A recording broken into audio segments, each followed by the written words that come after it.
नमस्कार दोस्तों और प्रिय विद्यार्थियों, आप सभी का जागृति क्लासेस के ऑनलाइन लर्निंग प्लेटफॉर्म पे हार्दिक स्वागत है। लास्ट क्लास में हमने बात करी थी हमारे चैप्टर सरल रेखा के बारे में। आज हम बात करेंगे सरल रेखा के व्यापक रूप के बारे में, जिसे हम बोलते हैं जनरल फॉर्म ऑफ लाइन बोलते हैं, है ना। अब देखिएगा, अगर हमें किसी रेखा का समीकरण दे रखा है, मान लीजिए हमें रेखा का समीकरण दे रखा है ax प्लस का by प्लस का c बराबर 0। जब कभी भी रेखा का समीकरण इस रूप में दिया जाता है तो इस रूप को बोलते हैं व्यापक रूप, है ना, जिसे हम इंग्लिश में बोलते हैं जनरल फॉर्म, व्यापक रूप या फिर जनरल फॉर्म। अब देखिएगा, इस व्यापक रूप से हम रेखा के विभिन्न रूपों को बना सकते हैं या इसको हम विभिन्न रूपों में परिवर्तित कर सकते हैं। यहां पर आपको ध्यान रखना पड़ेगा कि ABC जो है, ठीक है, ABC जो है ये क्या है, अचर है, जिसे हम कांस्टेंट बोलते हैं, ठीक है। अचर है मतलब कांस्टेंट, ठीक है। अब देखिएगा, इसमें एक चीज होती है कि A का वैल्यू 0 हो सकता है, B का वैल्यू 0 हो सकता है, C का वैल्यू 0 हो सकता है, लेकिन एक साथ A और B कभी भी 0 के इक्वल नहीं हो सकते। अगर एक साथ A और B दोनों ही 0 के इक्वल हो गए तो क्या हो जाएगा, ये भी 0 हो जाएगा, ये भी 0 हो जाएगा और प्लस का C बराबर 0। तो ये C बराबर 0 जो है वो किसी समीकरण को निरूपित जरूर कर सकता है, लेकिन रेखा के व्यापक समीकरण को या फिर जनरल फॉर्म को निरूपित नहीं करेगा। तो हम बोल सकते हैं कि एक साथ एट द सेम टाइम, एक साथ A is not equal to 0 और B is not equal to 0, एक साथ दोनों 0 के इक्वल नहीं हो सकते। बात समझ में आ रही होगी आप सभी को। अब हम क्या करेंगे कि इस व्यापक रूप को अलग अलग रूप में परिवर्तित करेंगे, ठीक है जी। सबसे पहले हम इस व्यापक रूप को मैं लिख लेता हूं ax प्लस का by प्लस का c इक्वल टू 0, ठीक है। सबसे पहले हम इसको परिवर्तित करेंगे ढाल अंतःखंड रूप में। ढाल अंतःखंड रूप का मतलब क्या होगा, ढाल अंतःखंड मतलब होगा आपका क्या, slope intercept form, slope intercept, ठीक है, फॉर्म। ढाल अंतःखंड मतलब स्लोप इंटरसेप्ट फॉर्म हो जाएगा, ठीक है। अब देखिएगा, हमें पता होता है कि ढाल अंतःखंड रूप जो होता है वो क्या होता है, ये होता है y equals to mx plus का c। पहले तो हमें ये चीज ध्यान में रखनी है कि y equals to mx plus c जो होता है वो स्लोप और इंटरसेप्ट फॉर्म होता है। अब इस व्यापक समीकरण को हमें इसी रूप में बदलना है, मतलब ax प्लस का by प्लस का c इक्वल्स टू 0, है ना। तो हमें क्या करना पड़ेगा, यहां से by को तो यहां पे रखते हैं हम लोग, और ये माइनस का ax हो जाएगा और माइनस का c। तो y का जो वैल्यू होगा वो हमारे पास आएगा माइनस का a by b into x, और ये आएगा माइनस का c बाय बी, ठीक है। जब हम इसका कंपेयर करेंगे किससे, y equals to m x plus c से, तो आप देख सकते हो कि m का जो वैल्यू आएगा वो माइनस का a बाई बी आएगा। दिखाई दे रहा है आपको, m का वैल्यू आएगा माइनस का a बाई बी, और जो हमारे पास कांस्टेंट c है इसका वैल्यू क्या आएगा, ये आएगा capital C with minus sign upon b, ठीक है। तो कभी भी आपको अगर किसी रेखा का व्यापक रूप दे दिया जाए और ढाल एवं अंतःखंड पूछा जाए, स्लोप और आपको इंटरसेप्ट पूछा जाए, तो आप इस रूप से इसको हल कर सकते हो। इस पे हम एक एग्जाम्पल देखते हैं, ठीक है। एग्जाम्पल क्या लेते हैं हम, हमारे पास एक लाइन है 2x प्लस का 3y माइनस का 6 इक्वल टू 0। हमें बोला जाता है इस लाइन का एक तो हमें स्लोप ज्ञात करना है, ठीक है। तो यहां से हम क्या करेंगे, एक तो स्लोप और दूसरा इंटरसेप्ट, ठीक है। स्लोप का मतलब एक तो हमें ढाल ज्ञात करना है और दूसरा हमें इसका क्या ज्ञात करना है, अंतःखंड ज्ञात करना है, ठीक है।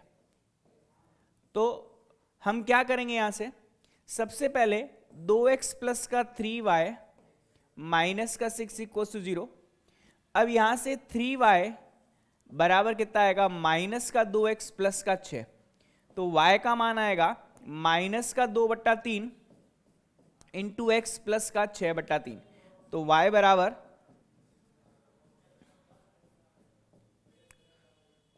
हमें ये फॉर्मेट मिल गया। अब हम क्या करेंगे, इसको कंपेयर करेंगे y equals to m x plus c से ना। तो देखिएगा y इक्वल्स टू माइनस का 2/3 इंटू एक्स प्लस सी, सी का वैल्यू कितना है 2 है, तो m जो आ जाएगा वो हमारे पास माइनस का 2/3 आ जाएगा और c का वैल्यू यहाँ से कितना आ जाएगा 2 आ जाएगा। तो हमारे पास ये क्या आ गया, ढाल भी आ गया और अंतखंड भी आ गया। ठीक है जी, तो मेरे हिसाब से ये चीज आपको समझ में आ गई होगी। ठीक है, अब हम नेक्स्ट बढ़ते हैं हमारे जनरल फॉर्मेट, मतलब ax plus b y plus c equals to 0 है ना। इसको सेकंड में कन्वर्ट करते हैं, किस रूप में, अंतःखंड रूप में, केवल अंतःखंड रूप है, अंतःखंड रूप। ठीक है, अंतःखंड रूप को हम क्या बोलते हैं, only intercept form, intercept form. ठीक है, तो देखिएगा केवल अंतःखंड या फिर इंटरसेप्ट फॉर्म में कन्वर्ट करने के लिए आपको पता होना चाहिए कि इंटरसेप्ट फॉर्म क्या होता है, x upon a plus y upon b equals to क्या होता है 1 होता है। ठीक है, ये हमारा इंटरसेप्ट फॉर्म होता है। तो हमारी जो जनरल इक्वेशन है उसको भी हम देख लेते हैं, ax प्लस का b y plus c equals to 0 है ना। अब आप खुद देख सकते हैं कि अंतःखंड रूप में बराबर 1 होता है, तो हम क्या बोलेंगे इसको, ax प्लस बी वाई, सी को बोलेंगे कि आप राइट हैंड साइड में जाओ। अब इसको 1 बनाने के लिए हम क्या करेंगे, पूरी इक्वेशन को माइनस सी से डिवाइड करेंगे। ठीक है, तो हमारा राइट हैंड साइड क्या बन जाएगा, 1 बन जाएगा। तो हम बोल सकते हैं x अपॉन माइनस का c अपॉन ए। ठीक है जी, इस a को हमने c के अपॉन में डाल दिया, प्लस y अपॉन माइनस का c अपॉन b।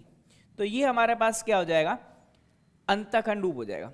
यहां पर अंतःखंड x अंतःखंड की बात करें तो x अंतःखंड कितना होगा, ये हो जाएगा, हमें मिलेगा माइनस का c बाई ए, और y अंतःखंड कितना होगा, y अंतःखंड हमें मिलेगा यहां से माइनस का c अपॉन बी के इक्वल। ठीक है जी, तो इस तरीके से हम किसी सरल रेखा के व्यापक समीकरण को, जनरल फॉर्म को हम इंटरसेप्ट फॉर्म में कन्वर्ट कर सकते हैं और उसके x एवं y अंतःखंड निकाल सकते हैं। देखिएगा एक एग्जांपल लेते हैं यहां से।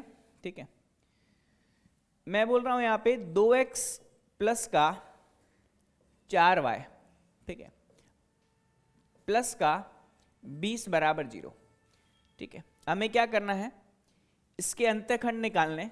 तो सिंपल सी बात है कि 2x प्लस का 4y तो लिया है, 20 को उधर भेजेंगे तो माइनस का 20 आएगा। अब हम क्या करेंगे, माइनस के 20 से पूरी इक्वेशन में डिवाइड कर देंगे। उससे फायदा क्या होगा, राइट हैंड साइड बन जाएगा 1 और हमें मिल जाएगा x अपॉन माइनस का 10 प्लस y अपॉन माइनस का 5 इक्वल टू 1। तो अगर मैं बात करूं इसका x अंतःखंड कितना होगा, तो x अंतःखंड ये तो हो जाएगा हमारे पास -10 के बराबर, और y अंतःखंड कितना होगा, y इंटरसेप्ट जो होगा वो हो जाएगा हमारे पास -5 के बराबर। ठीक है, तो इस तरीके से हम किसी भी जनरल इक्वेशन को, पहले तो हमने क्या देखा, पहले हमने देखा, हमने बदला इसको किसके रूप में, ढाल अंतःखंड रूप के रूप में, फिर ओनली इंटरसेप्ट फॉर्म या फिर अंतःखंड के रूप में। ठीक है जी, ये चीज आपको समझ में आ गई होगी, मैंने सारे एग्जाम्पल भी इसके साथ में करवा दिए हैं। ठीक है, अब देखिएगा अगला आता है आपका नॉर्मल फॉर्म। ठीक है, ax प्लस का बी वाई, ax प्लस का b y plus c equal to 0 है ना। तो हमें इस बार कन्वर्ट करना है थर्ड पार्ट है ना, तीसरे तरीके में, नॉर्मल फॉर्म में। तो नॉर्मल फॉर्म जिसे हम क्या बोलते हैं, अभिलंब रूप बोलते हैं। क्या बोलते हैं, अभिलंब रूप, रेखा का अभिलंब रूप। अब अभिलंब रूप क्या होता है ये आपको पता होना चाहिए। ये होता है हमारे पास x cos omega plus y sin omega equals to क्या p। ठीक है जी, क्लियर है भाई सभी को। ये हमारा नॉर्मल फॉर्म होता है। अगर हमारे पास देख सकते हैं ए एक्स प्लस का बी वाई है प्लस सी इक्वल्स टू 0 है, ठीक है। तो नॉर्मल फॉर्म में कन्वर्ट करने के लिए हम क्या करेंगे, ए एक्स प्लस का बी वाई, सी उधर जाएगा माइनस का हो जाएगा। अब बस आपको एक चीज ध्यान में रखनी है कि सी को पॉजिटिव रखना है, क्योंकि ये आगे चल करके पी बनेगा, और पी क्या होता है, डिस्टेंस होती है किसी रेखा पर मूल बिंदु से डाले गए लंब की लंबाई। आपको पता होगा ये पी डिस्टेंस हम लेते हैं, ठीक है। अगर x cos omega plus y sine omega equals to p जो है इस लाइन का इक्वेशन है, और ये एंगल होता है ओमेगा, ठीक है जी।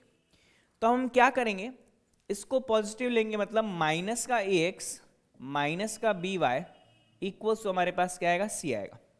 अब क्या करना है, x का कोफिशिएंट, x का गुणांक जो है आपको माइनस से दिखाई दे रहा है और y का गुणांक माइनस भी दिखाई दे रहा है। हम क्या करेंगे, इन कोफिशिएंट का स्क्वायर करेंगे और उनका योग करेंगे और उनका अंडर रूट करेंगे, और पूरी इक्वेशन में क्या करेंगे, उससे डिवाइड कर देंगे, ठीक है। ये तरीका होता है लंब रूप में बदलने का, ठीक है, ठीक है जी। और यहां पर भी ए स्क्वायर प्लस बी स्क्वायर, ठीक है।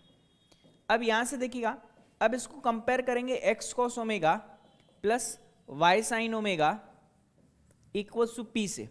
तो ध्यान दीजिए, कॉस ओमेगा का जो वैल्यू आएगा, ठीक है, वो हमारे पास आएगा माइनस का ए अपॉन अंडर रूट में ए स्क्वायर प्लस बी स्क्वायर, ठीक है।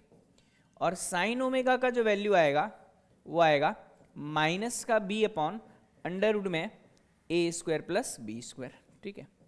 और ये जो p आएगा, p का वैल्यू आएगा हमारे पास c अपॉन अंडर रूट में ए स्क्वायर प्लस बी स्क्वायर के बराबर। तो इस तरीके से हम किसी रेखा की समीकरण को लंब रूप में या फिर नॉर्मल फॉर्म में कन्वर्ट कर सकते हैं, ठीक है जी। एक क्वेश्चन करवाता हूं, क्वेश्चन आप देखोगे तो और चीजें क्लियर हो जाएगी, ठीक है। देखिएगा, हमारा क्वेश्चन है यहाँ पे क्या, एग्जाम्पल मैं ले लेता हूं, √3 इंटू एक्स प्लस का y, ठीक है, और माइनस का 5 इक्वल्स टू 0। हमें क्या करना है, इस रेखा की समीकरण को नॉर्मल फॉर्म में कन्वर्ट करना है। कौन से फॉर्म में, नॉर्मल फॉर्म में, है ना। नॉर्मल फॉर्म को हम क्या बोलते हैं भाई, अभिलंब रूप में परिवर्तित करना है, ठीक है जी, अभिलंब रूप। अब देखिएगा नॉर्मल फॉर्म या फिर अभिलंब रूप में कैसे कन्वर्ट करेंगे।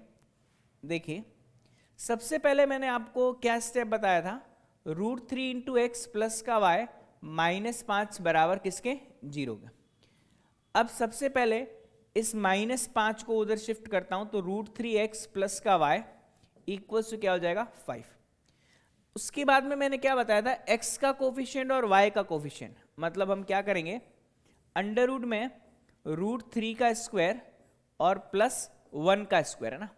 तो ये हमें कितना देगा, √3 का स्क्वायर 3 देगा, 1 का स्क्वायर 1 देगा, और अंडर रूट 4 का मतलब 2, है ना, पॉजिटिव साइन लेना है। तो 2 से हम क्या करेंगे, इस पूरी इक्वेशन को डिवाइड कर देंगे, ठीक है जी। अब हमारा यहां तक काम हो गया। अब क्या करेंगे, इसको कंपेयर करेंगे x cos omega plus y sine omega equals to p से, ठीक है। तो ध्यान देना, कॉस ओमेगा का जो मान आ रहा है वो हमें मिल रहा है √3/2, और साइन ओमेगा का जो मान है वो हमें मिल रहा है 1/2। तो आप खुद देख सकते हैं कि कॉस ओमेगा √3/2 है और साइन ओमेगा 1/2 है। तो हम बोल सकते हैं कि ओमेगा का जो वैल्यू आएगा वो हमारे पास कितना आएगा, 30 डिग्री आएगा, या π/6 आएगा। यहाँ से भी ओमेगा क्या आ रहा है, 30 डिग्री, और यहाँ से भी ओमेगा 30 डिग्री आ रहा है, ठीक है। और p का वैल्यू कितना आएगा, p हमें मिल रहा है यहाँ से 5/2। तो हमारी जो इक्वेशन होगी वो क्या होगी, वो होगी x cos 30 degree plus y sine 30 degree equals to p का मान कितना है, 5/2 के बराबर है, ठीक है जी। तो ये केस अपना आएगा। और अगर हम इसको डायग्राम फॉर्म में बनाना चाहें तो कुछ रेखा ऐसी बनेगी, और ये जो डिस्टेंस होगा मूल बिंदु से डाले गए लंब की लंबाई the perpendicular drawn from the origin to the given line is equal to p, and यहाँ पर इसका वैल्यू कितना है 5/2 है, और साथ ही साथ इस परपेंडिकुलर ने कितना एंगल बनाया है पॉजिटिव एक्स एक्सिस से, दैट विल बी 30 डिग्री। ठीक है जी, तो इस तरीके से हमारी पूरी रेखा आएगी और एक्सिस में इसका रिप्रेजेंटेशन भी कुछ इसी तरीके से होगा। ठीक है, तो ये चीज आई थिंक आपको समझ में आ गई होगी। ठीक है, अब हम बात करेंगे कि हमने रेखा को सबसे पहले किस में बदला, ढाल अंतखंड में बदला, स्लोप इंटरसेप्ट में बदला, उसके बाद में ओनली इंटरसेप्ट में बदला, अंतखंड रूप में बदला, फिर नॉर्मल फॉर्म में बदला, मतलब अभिलंब रूप में बदला। क्योंकि आने वाली एक्सरसाइज में ये सारे के सारे कॉन्सेप्ट्स जो हैं वो आएंगे, तो हमें इसके बारे में पहले से ही नॉलेज होना चाहिए। इसके अलावा और क्या पूछा जाएगा एक्सरसाइज में, देखिएगा इसके अलावा एक कॉन्सेप्ट आता है कि एक बिंदु से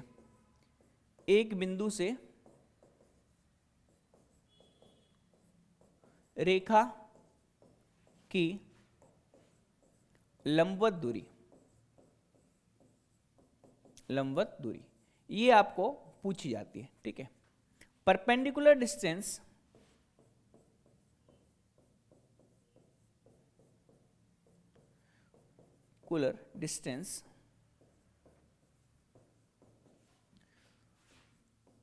of a line from a given point. ठीक है, ये हमें पूछा जाता है। देखिएगा यहां से मैं आपको एक चीज बता देता हूं, मान लीजिए हमारे पास एक की कोई स्ट्रेट लाइन है। ठीक है, और हमें इस स्ट्रेट लाइन की किसी पॉइंट से परपेंडिकुलर डिस्टेंस जो है वो निकालनी है। ठीक है, तो मैं मान लेता हूं कि ये परपेंडिकुलर डिस्टेंस कुछ ऐसी है। ठीक है, तो इस लाइन की इक्वेशन ax प्लस का by plus c equal to 0 है। ठीक है जी, और ये P पॉइंट है और इसके कोऑर्डिनेट्स जो है वो x1 y1 है, और मैं मान लेता हूं कि परपेंडिकुलर डिस्टेंस जो है ये वाली ये d के इक्वल है। तो d का फॉर्मूला आपको ध्यान में रखना है, मैं आपको याद भी करवा देता हूं कैसे। आपको कुछ भी नहीं करना, एक तो लगाना है मॉड। यहां पर मॉड क्यों लगाया है, बिकॉज यू नो दैट कि डिस्टेंस ऑलवेज पॉजिटिव होती है, और ये जो मॉड फंक्शन है वो अगर कोई नेगेटिव आंसर भी आएगा तो उसको क्या बना देगा, पॉजिटिव बना देगा। तो हमें ऑलवेज डिस्टेंस पॉजिटिव लेनी होती है, क्योंकि डिस्टेंस कभी भी नेगेटिव नहीं हो सकती है। So distance d equals to, आपको क्या करना है, ये जो इक्वेशन दे रखी है इस इक्वेशन को आपको इस मॉड में एज इट इज पुट कर देना है, मतलब ax plus b y plus का c डिवाइड बाय आपका होगा x के कोफिशिएंट का स्क्वायर मतलब a स्क्वायर प्लस y के कोफिशिएंट का स्क्वायर मतलब b स्क्वायर। क्लियर है? हालांकि इसका प्रूफ भी पढ़ा जाता है, लेकिन यहां पर हम प्रूफ नहीं देखेंगे बिकॉज वो कभी पूछा नहीं जाता, डायरेक्ट इसका एप्लीकेशन ही पूछा जाता है। ठीक है, तो हम क्या करेंगे यहां से, अब इसके बाद में एक और चीज करनी है, x के प्लेस पर x1 और y के प्लेस पर y1, और ये x1 y1 वही पॉइंट है जिस पॉइंट से इस लाइन पे परपेंडिकुलर ड्रॉ किया गया है। ठीक है जी, फिर से देखिएगा, किसी पॉइंट से किसी लाइन पर अगर कोई परपेंडिकुलर हमें फाइंड करना है, लेंथ फाइंड करनी है, तो हम क्या करते हैं, उसको d मानते हैं। d का वैल्यू क्या होगा, मॉड लगाएंगे, मॉड में जो इक्वेशन हमें दे रखी है वो एज इट इज रखेंगे, अपॉन में अंडर रूट में x का कोफिशिएंट का स्क्वायर प्लस y के कोफिशिएंट का स्क्वायर और उसका स्क्वायर रूट ले लेंगे, और x के प्लेस पर x1 और y के प्लेस पर y1 पुट करेंगे। अब ये x1 y1 क्या है, ये x1 y1 वही पॉइंट के कोऑर्डिनेट्स हैं जिस पॉइंट से हमने परपेंडिकुलर ड्रॉ किया। ठीक है जी, अब इस पर एग्जांपल देख लेते हैं तो चीजें और क्लियर हो जाएगी। देखिएगा, मैं यहां से एक लाइन ले लेता हूं। ठीक है, 2x प्लस का 3y माइनस का 4 इक्वल टू 0। ठीक है, इस लाइन से पॉइंट में ले लेता हूं P 1,1 की लंबवत दूरी मतलब परपेंडिकुलर डिस्टेंस, लंबवत दूरी ज्ञात कीजिए, परपेंडिकुलर डिस्टेंस ज्ञात कीजिए, ये हमारा क्वेश्चन है। ठीक है, तो देखिएगा लाइन कुछ ऐसी, इस लाइन की इक्वेशन हमें गिवन है क्या, 2x प्लस का 3y माइनस का 4 इक्वल्स टू 0। हम यहाँ पर देख लेते हैं कि पॉइंट जो है ये P हम ले लेते हैं, ये परपेंडिकुलर डिस्टेंस है, ठीक है। इस P के कोऑर्डिनेट में दे रखे हैं 1,1, ठीक है। अब सॉल्यूशन में हम क्या करेंगे, ठीक है, कि बिंदु पॉइंट P 1,1 से रेखा मतलब line 2x plus 3y minus 4 equals to 0 की लंबवत दूरी मतलब परपेंडिकुलर डिस्टेंस d मान लेते हैं, बराबर कितना d है, ठीक है जी। अब d का फॉर्मूला मैंने अभी आपको बताया था, लाइन की इक्वेशन को रखना है, ठीक है। लाइन की इक्वेशन आपके सामने है, देखिए ये हमारे पास क्या, 2x प्लस का 3y माइनस का 4 डिवाइड बाय 2 का स्क्वायर और प्लस 3 का स्क्वायर, ठीक है जी। अब यहां से क्या आएगा, x के प्लेस पर x1 और y के प्लेस पर y1, तो हमें कितना मिलेगा, 2 इंटू x1 का वैल्यू 1 है, प्लस 3 इंटू y1 का वैल्यू भी 1 है, माइनस का 4 डिवाइड बाय 2 का स्क्वायर कितना 4, 3 का स्क्वायर कितना 9 प्लस 4 कितना आएगा, अंडर रूट में 13, है ना।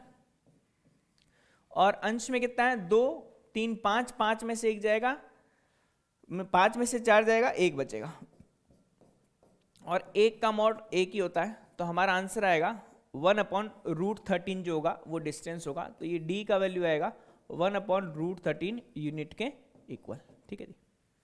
मेरे हिसाब से आपको बात समझ में आ गई होगी, ठीक है जी। ये मामला क्लियर हो गया।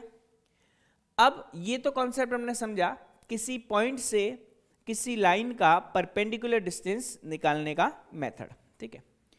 अब हम क्या करेंगे, अब इसके बाद एक और कॉन्सेप्ट आता है, उसमें क्या करेंगे, दो पैरेलल लाइन के बीच की दूरी ज्ञात करेंगे, ठीक है।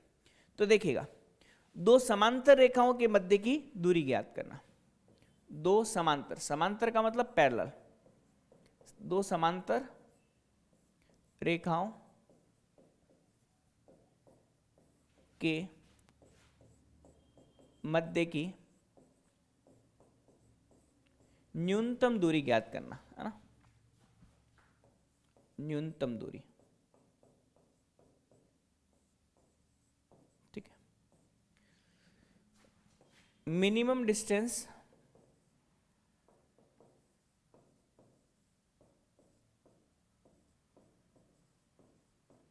बिटवीन टू पैरेलल लाइन, ठीक है।